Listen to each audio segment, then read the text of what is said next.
تھے اس میں appellate authority بھی تھا اور میری ایک اس میں ڈیسیشن بھی ہے۔ آج کا جو موضوع ہے اس میں اہم جو عنصر اہم چیزیں ہیں وہ ان کا تعلق خوشی سے اور غم دونوں چیزوں سے ہے۔ خوشی اس طرح کہ پاکستان کی عدلیہ نے جب اپنا رویہ تبدیل کیا اور یہ خوشائن چیزیں بیدار ہونا اور پیدا ہونا شروع ہوئی کہ جب عدلیہ کے کچھ جید لوگوں نے اپنی شکایتیں مقتدر حلقوں تک اور ان جگہوں پہ پہنچانی شروع کی کہ عدلیہ کے ساتھ کس قسم کا برتاؤ ہو رہا ہے، اس کے بعد سے عدلیہ کو ہوش آیا کہ اگر اب آئین کی پاسداری نہ کی گئی تو ہو سکتا ہے کہ اب عوام کے دلوں میں اور ذہنوں میں کچھ ایسے غلط قسم کے جذبات آئیں، لہذا محسوس یہ ہوا کہ عدلیہ نے اپنا قبلہ درست کرنا شروع کر دیا۔ میں کیونکہ خود عدلیہ سے تعلق رکھتا ہوں اور اہم جز رہا ہوں عدلیہ کا، لہذا مجھے عدلیہ کے بہت ساری باتوں کا علم ہے۔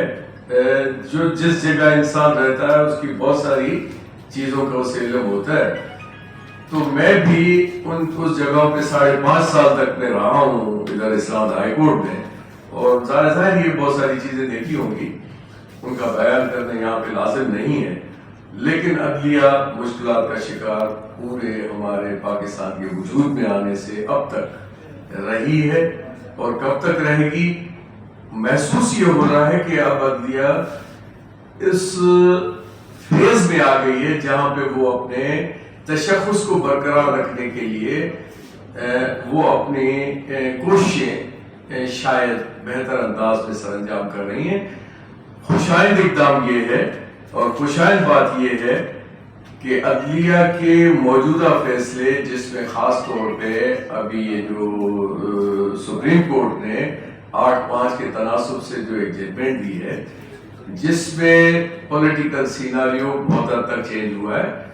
اور آئندہ کے لیے خوشائند باتیں یہ پیدا ہوئی ہیں کہ بہت ساری چیزیں اب اور زیادہ تیزی کے ساتھ اپنی اصل شکل میں ظاہر ہوگی۔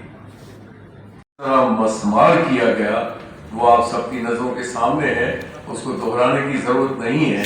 کس طرح سے فارم 45 کو فارم 47 کے ذریعے تبدیل کر کے اور ایک ڈیفرنٹ سیناریو دکھایا گیا، 25,000 ووٹ والے کو فوقیت دی گئی 1,25,000 کے ووٹوں کے اوپر۔ اس قسم کی حرکتیں پہلے ہوتی رہی لیکن اس صورت میں ظاہر نہیں ہوئی، اور اس کا اصل وجہ اور اصل اس کا محرک جو ہے وہ ہمارا لیڈر عمران خان ہے، جس نے قوم کو جگا کے یہ شعور دیا کہ آپ کس طرح سے اپنی بات دنیا تک اور عوام تک پہنچائیں گے۔ ریلیز عمران خان، لیکن جی آج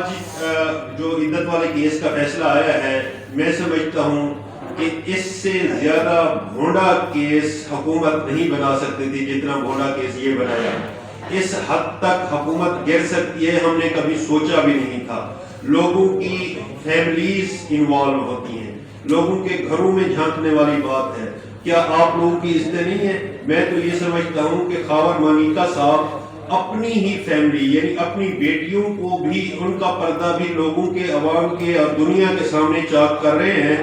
اور اپنے جو رشتے ہیں ان کو بھی، ان کی جو تقدس ہے ان کو بھی پامال کر رہے ہیں۔